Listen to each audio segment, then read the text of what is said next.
का उद्योग क्षेत्र कोटा साई कालाम माननीय रेलवे के साथ जोड़ा जाए। सभापति महोदय, आपने मुझे बोलने का मौका दिया। मैडम, आपका शुक्रिया। बहुत धन्यवाद। बजट की स्पीच में फाइनेंस मिनिस्टर ने 4 बिरादरियों का जिक्र किया। भारत की सबसे बड़ी अक़लियत मुसलमान है, 17 करोड़। मैं हुकूमत से जानना चाहता हूं कि क्या 17 करोड़ मुसलमानों में गरीब नहीं है, नौजवान नहीं है, किसान नहीं है, ख़वातीन नहीं है?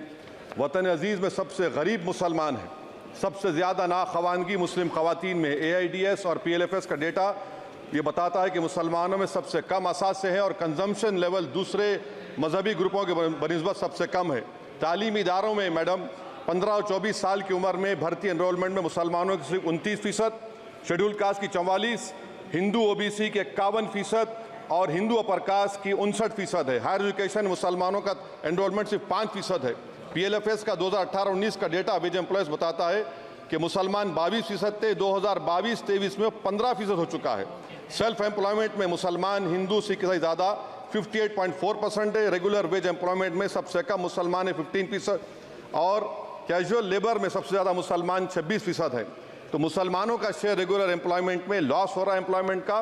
मुसलमान नौजवानों का ना रोज़गार मिलता है, ना तालीम के मौक़े, ना हुकूमत उनको कोई तरबियत सहूलत दी जाती है। मैं मोदी हुकूमत को एक मुसलमानों का अछूत बना दिया है, ना कोई सियासी नुमाइंदगी है, ना मुल्क की तरक्की में इनका कोई हिस्सा दिया जा रहा है।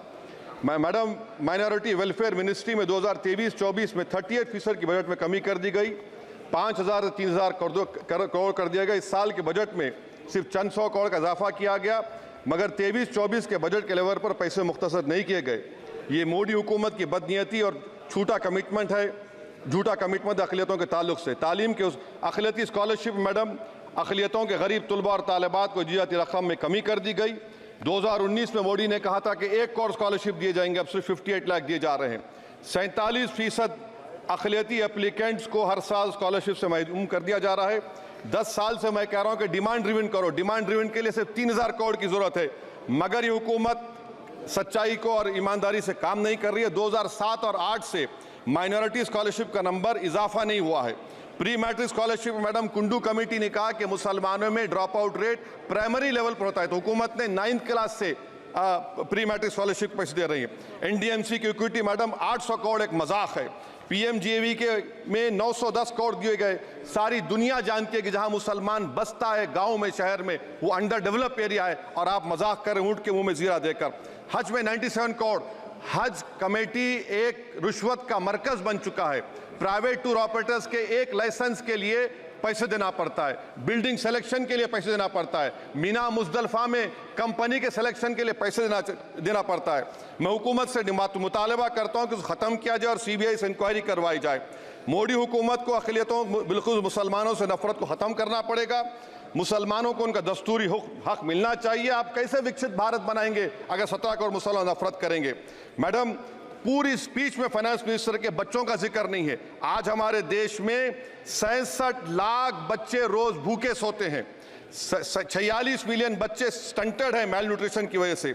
25 मिलियन बच्चे वेस्टेड हैं। मासूम बच्चों की यह बदकिस्मती और बदबख्ती है कि एक शख्स चाय बेचकर वजीर आजम बन गया।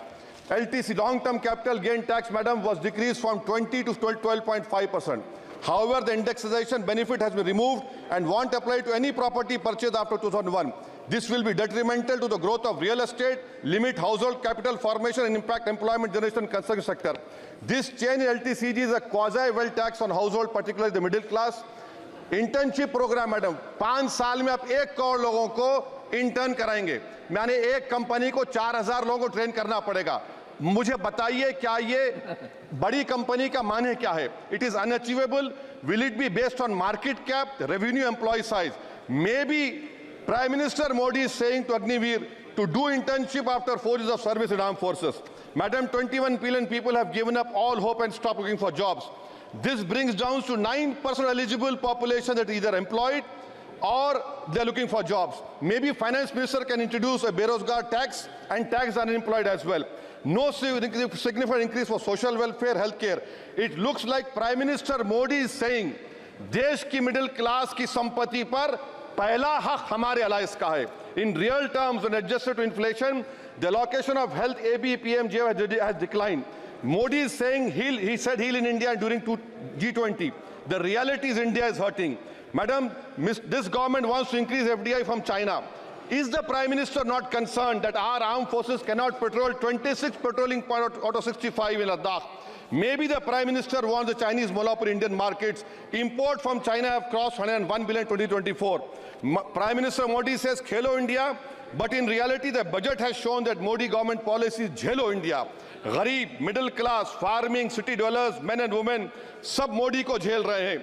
Madam, in the current financial year, in February 5th, 15,993 MSMEs have been closed.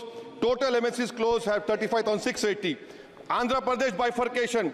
This parliament passed a law. For last 10 years, Modi government has shown their intellectual dishonesty in not giving ITR, IIM, Bairam Steel Factory, Railway Corridor Khazipet, recognition of Palmaru as National Irrigation Project. This shows intellectual dishonesty of this government.